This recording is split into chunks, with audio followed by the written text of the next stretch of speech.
नमस्कार दोस्तों, स्वागत है आपका हमारे चैनल फिल्मी वाणी पर। दोस्तों, राजेश खन्ना साहब ने एक बेहद ही कमाल की बात कही थी। इज्जतें, शोहरतें, उल्फतें चाहते सब कुछ इस दुनिया में रहता नहीं। आज मैं जहाँ हूँ कल कोई और था। ये भी एक दौर है, वो भी एक दौर था। इस डायलॉग को सुनकर ऐसा लगता है कि मानो ये आज की बदलती हुई फिल्म इंडस्ट्री पर सटीक बैठता है।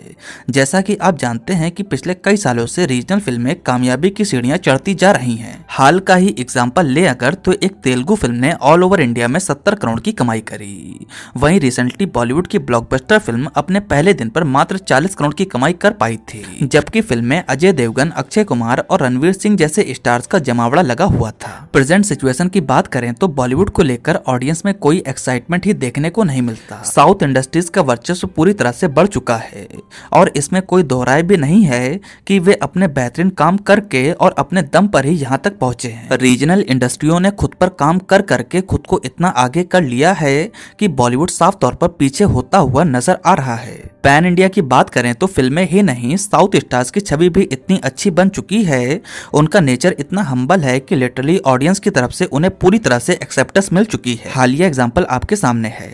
बंटी और बबली, अंतिम और सत्यमेव जयते जैसी बॉलीवुड की फिल्में बॉक्स ऑफिस पर इतनी कमाई नहीं कर पाई जितनी एक तेलुगु फिल्म हिंदी बेल्ट में करके चली गई। खास बात यह रही कि फिल्म को हिंदी बेल्ट में ढंग से प्रमोट तक नहीं किया गया। जरा सोचिए उस स्टार के लिए क्या दीवानगी होगी नॉर्थ में। यहाँ बात सिर्फ साउथ की नहीं है, मराठी, बंगाली, गुजराती और असामी जैसी कई इंडस्ट्रीज हैं जो आज की तारीख में अपने कंटेंट से रिच सिनेमा के लिए जानी जाती हैं। आज बॉलीवुड का सिस्टम पूरी तरह से चरमरा चुका है।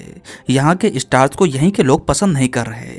वहीं दूसरी ओर साउथ के स्टार्स हैं जिन्होंने यहाँ पर अपनी तगड़ी फैन फॉलोइंग बना ली है, जिससे खुद बॉलीवुड के स्टार्स को अपनी कुर्सी डगमगाती हुई जरूर नजर आ रही होगी। स्पेशली इस चेंज में एस राजामौली और एस शंकर जैसे बड़े डायरेक्टर्स का बहुत बड़ा योगदान रहा। बाहुबली फिल्म ने तो पैन इंडिया लेवल पर वो करिश्मा करके दिखाया, जिसके बाद हर इंडस्ट्री के मेकर्स को खुद में इतना कॉन्फिडेंस आ गया कि उन्होंने केजीएफ और पुष्पा जैसी फिल्मों को पैन इंडिया लेवल पर बनाकर रिलीज किया। आलम यह है कि अब लगभग सभी साउथ फिल्मों को हिंदी में डब करके थिएटर में डायरेक्ट रिलीज करने का ट्रेंड भी शुरू हो चुका है। जिस तरह का रिस्पॉन्स हिंदी ऑडियंस ने साउथ फिल्मों को दिया है, वो साफ तौर पर इशारा करता है कि अब मेकर्स भी हिंदी बेल्ट में पूरी तरह से आ चुके हैं। आप गौर करिए, अगर मैं आपसे इंडिया की अपकमिंग बड़ी फिल्मों का नाम पूछूं जिसका आपको बेसब्री से इंतजार है, तो आपके जवाब क्या हो? जाहिर सी बात है आप RRR, KGF चैप्टर 2 और राधे श्याम जैसी फिल्मों का ही नाम लेंगे, और ये सारी फिल्में साउथ इंडस्ट्रीज से बिलोंग करती हैं। यकीनन ये फिल्में इंडियन बॉक्स ऑफिस का सिनेरियो पूरी तरह से बदलने वाली हैं। अब तो कहना बनता ही है कि ये भी एक दौर है। वो भी एक दौर था जब रीजनल फिल्मों और यहाँ की इंडस्ट्रीज को हमेशा कमतर और पिछड़ा हुआ माना जाता था। वहाँ के स्टार्स को कभी बॉलीवुड के स्टार्स ने बराबर का समझा ही नहीं और ना ही इतनी इंपॉर्टेंस दी, जिसके चलते 90 के दशक में कई साउथ के एक्टर्स बॉलीवुड को छोड़ के हमेशा के लिए चले गए। ये सच भी है कि अर्ली 2000 के पहले तक साउथ में बॉलीवुड फिल्मों का रीमेक बनता था। अमिताभ बच्चन की फिल्मों का रीमेक किया जाता था और यहाँ के सीन्स तक कॉपी होते थे। कुछ समय पहले तक तो साउथ को सिर्फ उसके ओवर द टॉप एक्शन के लिए जाना जाता था। यहाँ के स्टार्स का मजाक उड़ाया जाता था और लोग रीजनल फिल्मों का नाम सुनकर मुंह बनाते थे। अपने स्टेट में तो इन फिल्मों को हमेशा सम्मान मिला, लेकिन स्टेट के बाहर इनको एकदम ऐसा समझा जाता था जैसे बॉलीवुड से मानो इनका कोई कंपटीशन ही नहीं है। ये एकदम कछुए और खरगोश की कहानी जैसा है। बॉलीवुड अपनी धुन में लगा रहा, लेकिन साउथ के मेकर्स ने ठान लिया कि वे अपनी इंडस्ट्री को और आगे लेकर जाएंगे। वे लगातार लगे रहे, मेहनत किया, खुद पर काम किया और खुद को साबित किया। धीरे धीरे लगने लगा कि ये फिल्में बॉलीवुड के बराबर आ चुकी हैं और एक झटके में ही पता नहीं चला कि ये कब आगे निकल गईं। अब बात करते हैं बॉलीवुड से हुई कुछ गलतियों की।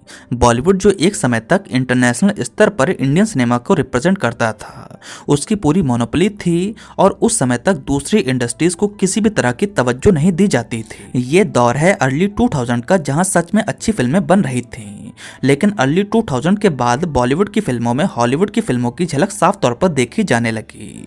फिल्मों की पृष्ठभूमि शहरीकरण पर बेस्ड होती गई और फैमिली वैल्यूज, संस्कृति से अलगाव साफ तौर पर दिखने लगा। बॉलीवुड के पतन की नींव तब पड़ी जब वांटेड, राउडी राठौर, बॉडीगार्ड और गजनी जैसी फिल्मों का रीमेक बनना शुरू हुआ। इस बात ने इनडायरेक्टली ये तो साबित कर दिया कि साउथ की फिल्में अब महज रीजनल फिल्में नहीं रह गईं। उनमें इतना बूता है कि वे पूरे पैन इंडिया को एंटरटेन कर सकती हैं। लेकिन उस समय सोशल मीडिया का दौर तो था नहीं। यहाँ बस धड़ल्ले से फिल्में बनती गईं और मेकर्स प्रॉफिट कमाने में लगे रहे। अपनी क्रिएटिविटी को ताक में रखकर अपना पूरा फोकस साउथ की बेहतरीन फिल्मों के हिंदी राइट्स खरीदने में लगा दिया। ये भी ध्यान नहीं दिया कि एक समय था जब वहां बॉलीवुड की फिल्मों का रीमेक बनाया जाता था।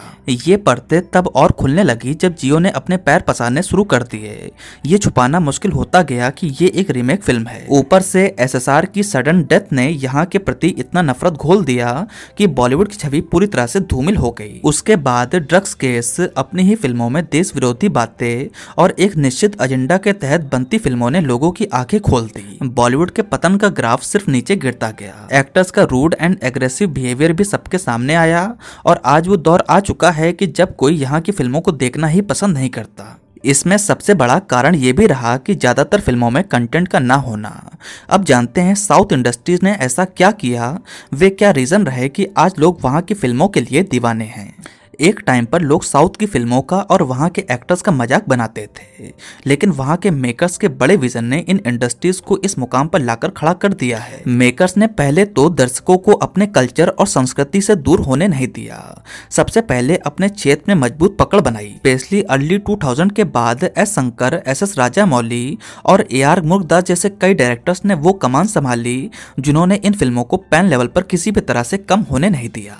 शिवाजी द बॉस, अपरिचित और रोबोट जैसी फिल्मों ने नॉर्थ इंडिया में ऑडियंस के दिल में अलग ही जगह बना ली। उस पर सोने पे सुहागा का काम किया टीवी इंडस्ट्री ने।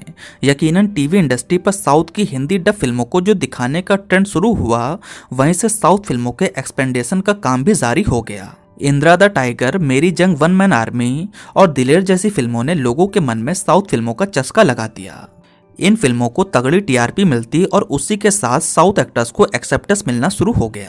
महेश बाबू, जूनियर NTR, पवन कल्याण, धनुष और अल्लू अर्जुन जैसे कई एक्टर्स की पहचान बढ़ने लगी। साउथ फिल्मों का ट्रेंड लाने में गोल्ड माइंस कंपनी के संस्थापक मनीष शाह की भी एक बड़ी भूमिका रही। मनीष शाह ने पहले ही साउथ फिल्मों का पोटेंशियल भाप लिया था और उन्हीं की वजह से यूट्यूब पर साउथ फिल्मों का एक ट्रेंड सा शुरू हो गया।